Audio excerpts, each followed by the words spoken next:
भी स्टूडेंट हैं, आप सभी स्टूडेंट को मैं बताना चाहता हूं कि छत्तीसगढ़ में पटवारी के 301 और हॉस्टल अधीक्षक के 390 पदों पर जो है जल्द ही भर्ती होने वाला है। और इस संबंध में मैं पहले भी 1-2 वीडियो बना चुका हूं, तो मैं आप लोगों को बता दूं कि आप लोगों को विश्वास नहीं होता है ना कि पटवारी का 301 और हॉस्टल वार्डन के 390 पदों पर जो है भर्ती होगा, और इसका नोटिफिकेशन तो अभी तक आया नहीं। और आप जो है नोटिफिकेशन आया करके वीडियो बनाते हैं, तो मैं आप लोगों को बता दूं कि जल्द ही पटवारी के 301 और हॉस्टल वार्डन के 390 पदों पर भर्ती निकलने वाला है। जब नोटिफिकेशन जारी हो जाएगा तब आप लोग परेशान हो जाएंगे और आप लोग सोचेंगे कि 1 महीना ही बचे हैं, हम लोग जो है कैसे तैयारी करें पटवारी के लिए और हॉस्टल अधीक्षक के लिए भी। और कई बार क्या होता है कि आपने रोज़गार पंजीयन भी नहीं किए होते हैं, तो रोज़गार पंजीयन भी करना ज़रूरी है और योग्यता की भी जानना ज़रूरी है कि हमारे पास जो है कौन सी क्वालिफ़िकेशन है या नहीं, या फिर जो क्वालिफ़िकेशन रिक्वायरमेंट्स है और वो हम पटवारी और हॉस्टल अधीक्षक यदि हम बनना चाहते तो हमारे पास वो रिक्वायरमेंट जो हैं उसको हम जॉब को अप्लाई करने के लिए, तो वो सभी रिक्वायरमेंट्स अपने पास जो है पूरा कर लीजिए, तभी आप इसके लिए एलिजिबल होंगे। तो नोटिफिकेशन के आप लोग इंतज़ार मत कीजिए, मैं आप लोगों को पढ़ाई स्टैंडर्ड करने की कोशिश करूँगा और सभी चीज़ें आपको अच्छे से एक्सप्लेन करूँगा, ताकि नोटिफिकेशन जब भी आए आप लोग फॉर्म फिल कीजिए और एग्ज़ाम को अच्छे से समझ पाइए और एग्ज़ाम में बेटर परफॉर्मेंस कीजिए, और हो सकता है कि आप जो है पटवारी और हॉस्टल अधीक्षक में आपका जो है चयन हो जाए और आप जो है पटवारी और हॉस्टल अधीक्षक बन सकते हैं। तो ऐसा कभी भी मत सोचना कि कंपटीशन में कितने लोग हैं, कंपटीशन में कितने लोगों ने पार्टिसिपेट किया है। अगर वैकेंसीज 301 हैं और अगर फॉर्म 1 लाख भी आए तब भी से आपको घबराना नहीं है, आपको अपनी तैयारी जो अच्छे से करना है। आप लोग कभी मत सोचिए कि मेरे कंपटीशन में कितने हैं, आप लोग ये सोचना कि मेरा कंपटीशन मेरे खुद से है। आप खुद से मेहनत कीजिए, अपना 100% दीजिए पढ़ाई को, और आप कभी मत सोचिए कि 1 लाख जो है फॉर्म आ रहा है, 2 लाख फॉर्म आ रहा है और पोस्ट जो है 301 है, 390, तो एग्ज़ाम कैसे क्रैक होगा। इन सब चीज़ों के बारे में आपको नहीं सोचना है, आपको सिर्फ अपना फोकस रखना है अपने पढ़ाई पर। तो मैं आपको बताऊंगा कि इसके लिए शैक्षणिक योग्यता आयु सीमा क्या रहता है, परीक्षा शुल्क क्या रहता है, चयन जो है कैसे होता है, वेतन कितना मिलता है, सिलेबस और एग्ज़ाम पैटर्न कैसा होता है। क्योंकि किसी भी एग्ज़ाम को क्वालिफाई करने के लिए आपको सिलेबस और एग्ज़ाम पैटर्न के बारे में जानना ज़रूरी होता है, क्योंकि जब तक आप इसको नहीं जानेंगे आप जो है एग्ज़ाम को समझ नहीं पाएंगे और एग्ज़ाम को क्लियर नहीं कर पाएंगे और आपको बहुत ज़्यादा परेशानी होगा। और मैं आपको बताऊंगा कि पटवारी के लिए और हॉस्टल अधीक्षक के लिए हम जो है कौन कौन से पुस्तक से हमको पढ़ाई करना चाहिए, और वहीं बताएंगे कि आपका आवेदन कब करना है और लास्ट डेट जो है कब है और कब जो है नोटिफिकेशन जो है जारी हो सकता है। तो वीडियो को कंटिन्यू लास्ट तक ज़रूर देखना है, क्योंकि एक वीडियो बनाने में बहुत ज़्यादा मेहनत लगता है। आप लोगों से रिक्वेस्ट है वीडियो को लास्ट तक ज़रूर देखना और अपना सपोर्ट बनाए रखना, प्लीज़ लास्ट तक देख लो। सबसे पहले मैं आप सभी को बताता हूँ शैक्षणिक योग्यता एजुकेशन क्वालिफ़िकेशन क्या रहता है हॉस्टल वार्डन के लिए। तो आपका जो है 12वीं पास होना चाहिए, 12वीं जो है बोर्ड से आपका होना चाहिए, और आपका 1 वर्ष का कंप्यूटर में डिप्लोमा होना चाहिए। यदि आपके पास 1 वर्ष का कंप्यूटर में डिप्लोमा नहीं है तो आप जो है ITI कोपा कर सकते हैं, DCA कर सकते हैं, PGDCA कर सकते हैं, BCA कर सकते हैं, तो आप इसके लिए एलिजिबल हो सकते हैं और आप जो है आवेदन कर सकते हैं। और बहुत से स्टूडेंट का ये भी डाउट रहता है कि सर हमारे पास ITI कोपा, DCA, PGDCA या फिर BCA या फिर हमने कंप्यूटर साइंस नहीं किया है, फिर भी हम जो क्या अप्लाई कर सकते हैं। तो जी हाँ, आप जो है अप्लाई कर सकते हैं, लेकिन जब आपका जॉब लग जाता है तो आपको जो है डिप्लोमा आपको सर्टिफिकेट जो है देना पड़ेगा। इससे अच्छा है कि आप जो है आपके पास वो जॉब के लिए आपके पास जो है होना चाहिए कंप्यूटर के कोर्स का डिप्लोमा। मैं आपको बताता हूँ सिलेबस और एग्ज़ाम पैटर्न कैसा होता है।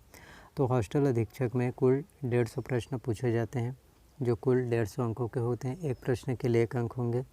आपका जो है हॉस्टल अधीक्षक में माइनस मार्क रहता है, यदि आपका 4 क्वेश्चन गलत हो गया तो आपका 1 नंबर और कट जाता है। तो मैं आपको बता दूं कि कंप्यूटर से हॉस्टल वार्डन में 50 अंक का क्वेश्चन पूछा जाता है। हिंदी में आपका 10 अंकों का प्रश्न आएगा, अंग्रेजी से 10 अंकों का, सामान्य ज्ञान से 20 अंकों का, समसामयिकी घटना चक्र करंट अफेयर से 20 अंकों का, छत्तीसगढ़ की सामान्य जानकारी से 20 अंकों का, और गणित से आपका 20 अंक का आएगा।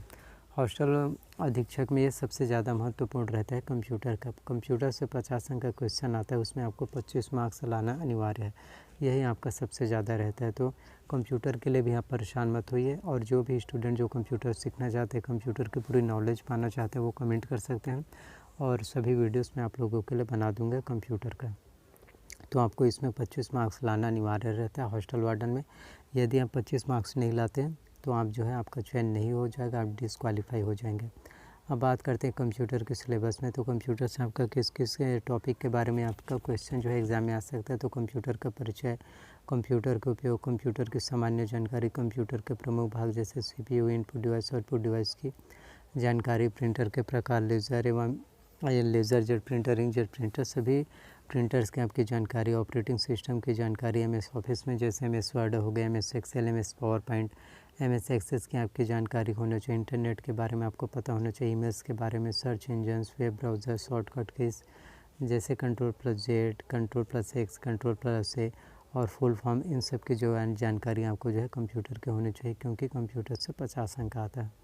हिंदी की बात करें तो हिंदी में आपका स्वर, व्यंजन, वर्तनी, वचन, काल, संज्ञा, सर्वनाम, विशेषण, क्रिया, प्रयोग, समास, रचना एवं प्रकार, संधि की जानकारी, उपसर्ग, प्रत्यय, तत्सम, तद्भव, देशज, पर्यायवाची, विलोमार्थी, अनेकार्थी शब्द, मुहावरे व लोकोक्तियों से आपका आता है हिंदी में, हिंदी व्याकरण में।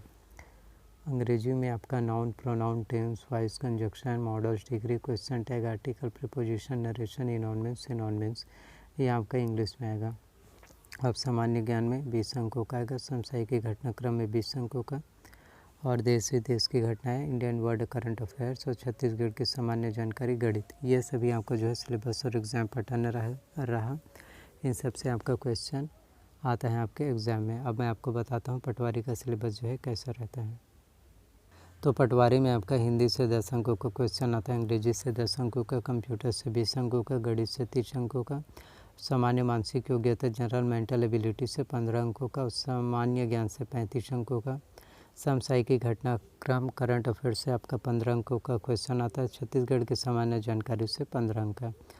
तो जैसे हॉस्टल वार्डन का सिलेबस हो गया कि कंप्यूटर में आपका कौन कौन से टॉपिक्स आते हैं, हिंदी में, इंग्लिश में कौन कौन से टॉपिक आता है, ठीक उसी प्रकार आपका पटवारी में भी पूछा जाता है। तो ये आपका पटवारी का सिलेबस रहा। तो मैं आपको बता दूं, हिंदी के लिए आपको हिंदी व्याकरण के लिए दिल्ली IAS अकेडमी का आपको लेना है, बहुत अच्छा है।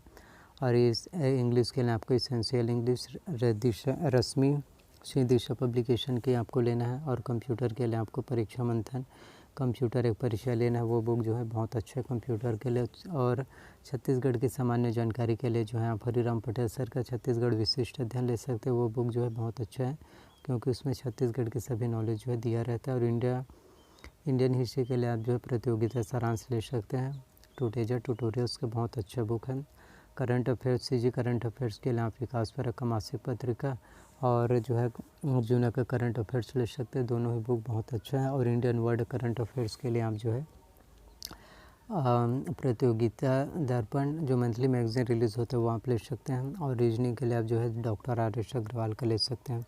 तो इन बुक से आप जो है पढ़ाई कीजिए, आप निश्चित तौर पर एग्ज़ाम को क्वालिफाई कर पाएंगे। तो प्लीज़ अगर वीडियो अच्छा लगा तो लाइक कीजिए, चैनल को सब्सक्राइब कीजिए, बेल नोटिफिकेशन को भी ऑन कर दीजिए, ताकि जब भी मैं वीडियो अपलोड करूं तो उसकी जानकारी सबसे पहले आप सभी को मिल सके। और अभी तक आपने मुझे इंस्टाग्राम पर फॉलो नहीं किया तो आप मुझे इंस्टाग्राम पर भी फॉलो कर सकते हैं, इंस्टाग्राम का लिंक डिस्क्रिप्शन में दिया हुआ है। और आपका कोई भी डाउट्स हो तो आप नीचे कमेंट कर सकते हैं। तो मिलते हैं नेक्स्ट वीडियो में। So thank you.